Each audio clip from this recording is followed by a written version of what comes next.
so we need, let me put, we need another plate on that guy. This guy? Yeah. So we're doing 4 plates or 3? 3. The time has come.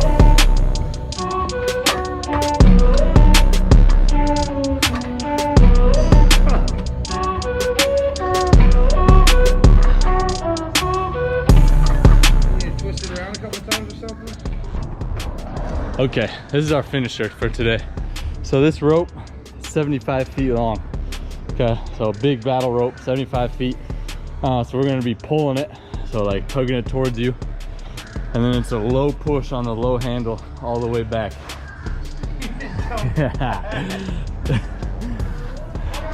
And we got 3 of these.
What's up guys, Levi Jaeckel here. This is something I don't get to do very often. I'm going to talk about that just a little bit. But we got a little guest here that I'm excited to introduce you to. I think that there's a lot of things that he's going to be able to say that you are going to be able to relate to. So just a forewarning, Tommy's in here cold, so he has no idea what's going on here. So I'm just throwing him into the fire here. You can edit this, right? Yeah, awesome. Everything edits. Okay. Yeah, okay. Everything edits. Okay, so I don't usually like to throw cameras in people's faces for a couple reasons. One, well, mainly they're not here to be any type of entertainment, you know. So, you know, making a YouTube video is not something that my clients care about, and I don't think that it's my job necessarily to put them on YouTube. So when they're here to work, it's my job to train them. They're not here for your entertainment. But this is a little bit of a different circumstance, I think, and I think that there's a lot of value here. So that's why I wanted to bring Tommy into the equation. So Tommy, just to give you a little background, he's been training here for 6 months. Last week, the last 7 days, we have had 4, at least, maybe even 5 PRs, just within the last 7 days. So I'm gonna kick it to you. Okay, so like 4 or 5 PRs in a 7-day stretch, big deal. A lot of people do that, but right. I think where he started is pretty impressive. So rewind 6 months ago and kind of give a quick little synopsis of where you were at.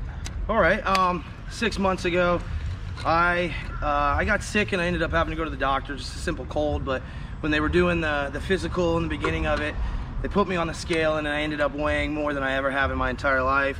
It came in at 260, which was honestly the last straw for me. Thick boy. Yeah, and it was one of those things that I've never been the type that was like, well, let's just say thick boy, overweight. And it was pretty eye-opening, but it gave me the realization that it was time to actually act rather than put it off until tomorrow. So, you know, Levi is my brother-in-law, and I have seen the work he's done with other people, but I've never personally utilized it, and I never even reached out, and he never, you know, forced it upon me. But finally one day I reached out to him.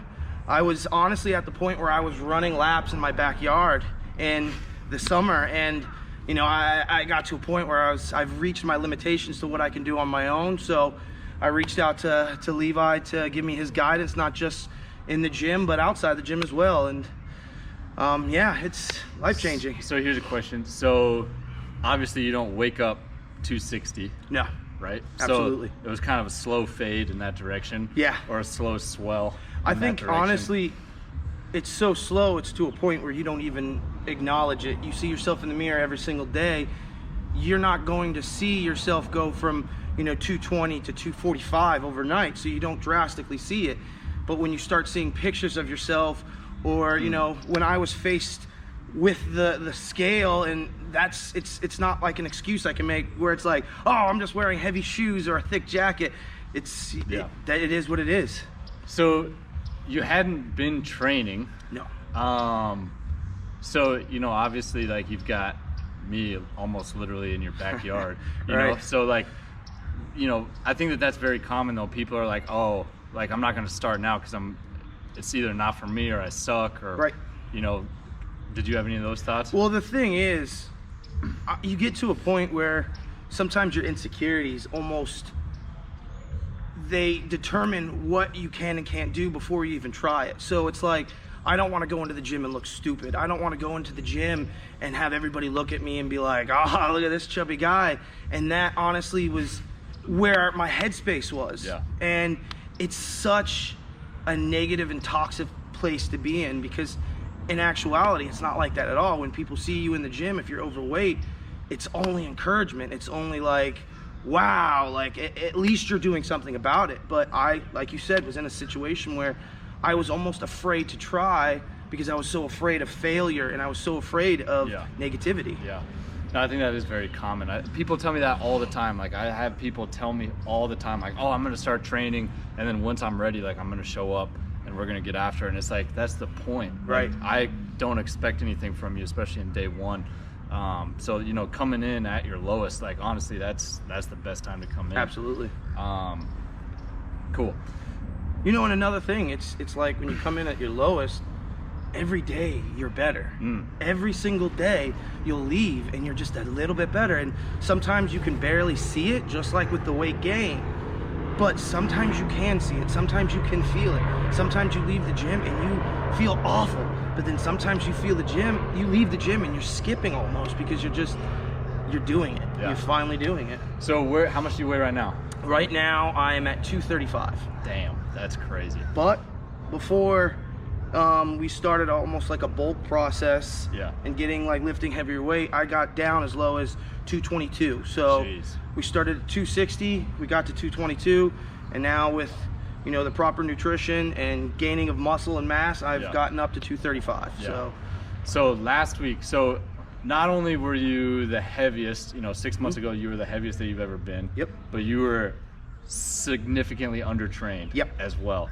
I hadn't lifted a weight since I was 18 or 19. Yeah. And I'm 30 years old. So shockingly below average. Yeah. Absolutely. I'm glad he said it, but I mean, we can call a spade right now. Absolutely. So, literally untrained, and then last week, what'd you pull? We ended up pulling, in the first half of the week, I think I ended up pulling 515. And then at the last day of that program for deadlifts, we pulled 555. Yeah.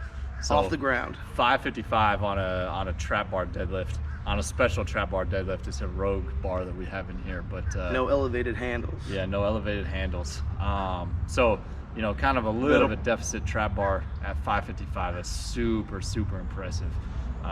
So I wanted to just show you guys, Tommy's one of these guys that, I do feel comfortable, asking him to sit down next to me and talk about this, but he was in a position that honestly, probably most of you are already ahead of. So he hadn't trained formally in a decade. And I smoke a pack and a half of cigarettes a day for 15 plus years. Yeah. And I'm cigarette and nicotine free. That's what I'm talking about, man. So yeah, these are the kinds of I think that there's a lot more here that we can dive into. I think even like I would like to share some of your programming. Absolutely. Like how we kind of got you, your phase 1 and your phase 2. I think we were pretty intentional about just building a foundation and getting your work capacity up and preparing your body you moving actually. Yeah, exactly. Yeah, and getting you ready for all the stuff that we just did here. The biggest thing that I was concerned about too was getting hurt. And obviously if I get injured, I can't work. So my biggest thing was losing weight, becoming stronger, but also doing it healthy. The biggest thing with me was keeping this body of mine that has been just inactive for years, a decade plus, to keep it healthy, but also, you know, avoid of any injuries. So that was a big concern of mine too. In 6 months, we're pulling personal records for me on a weekly basis, and luckily I've yet to get injured, and I'm very thankful for that. Nice. Very thankful. Yeah, no, exactly. And this is the whole message, you know, like everything that you do in here, it should support everything you're doing outside the gym. So, you know, if this somehow takes over that or somehow inhibits the life that you have outside of our gym, like what's the point at all? So Absolutely. yeah, very good stuff, man. I think that there is a lot more, and we're gonna work on bringing you a lot more, but this is at least step one in the introduction. Good stuff. Awesome. All right, man. I love it. Yeah. Today was day one of a new phase. You saw the end of it here. We filmed a little bit of that finisher. Feel good. I did the whole thing with him. I feel awful, but I can't wait for day 2. Yeah, day 2 tomorrow. All right, guys. Catch you later. I like